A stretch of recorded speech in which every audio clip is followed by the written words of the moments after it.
I wonder what an electrician brings to troubleshoot just about anything. Before we answer that, we got to talk about line and load.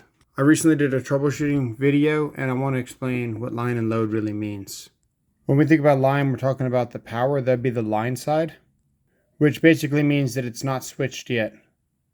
So this could be on the power side of a breaker, and the breaker could be a switch. When we think of the load, we think about somebody carrying something or the work being done.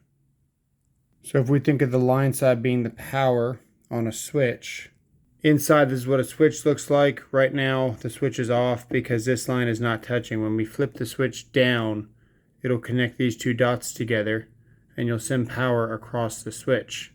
So right now this switch is off and now the switch is on, and you can see we have a light and now the light is on.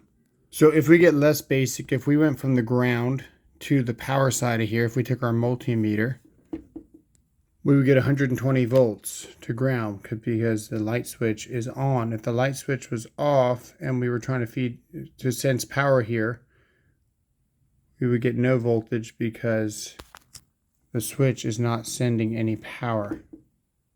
So I got a troubleshooting video coming out talking about the line and load and how I discovered which breaker was bad and the remedy and how to make sure that you're attaching to something safe. So there you go. If you need it more basic, let me know in the comments below. We try to keep it pretty simple. I'll leave you with this since we started with tools. This size right here for this flip Klein is absolutely invaluable, especially for older breakers, especially Zenskos. This one here is the standard size. This one here is the one that I got on Amazon for like 10 bucks. Absolutely came in clutch, and they're 1000 volt rated. Perfect for troubleshooting and being safe. Also, because the breaker was welded on and I physically could not turn it off because the handles were broken on the breaker, this thing came in really handy. I was able to grab the wire with this volt claw and actually pull the wire off of the breaker. You'll see it on the video. Two really invaluable tools that not a lot of people talk about.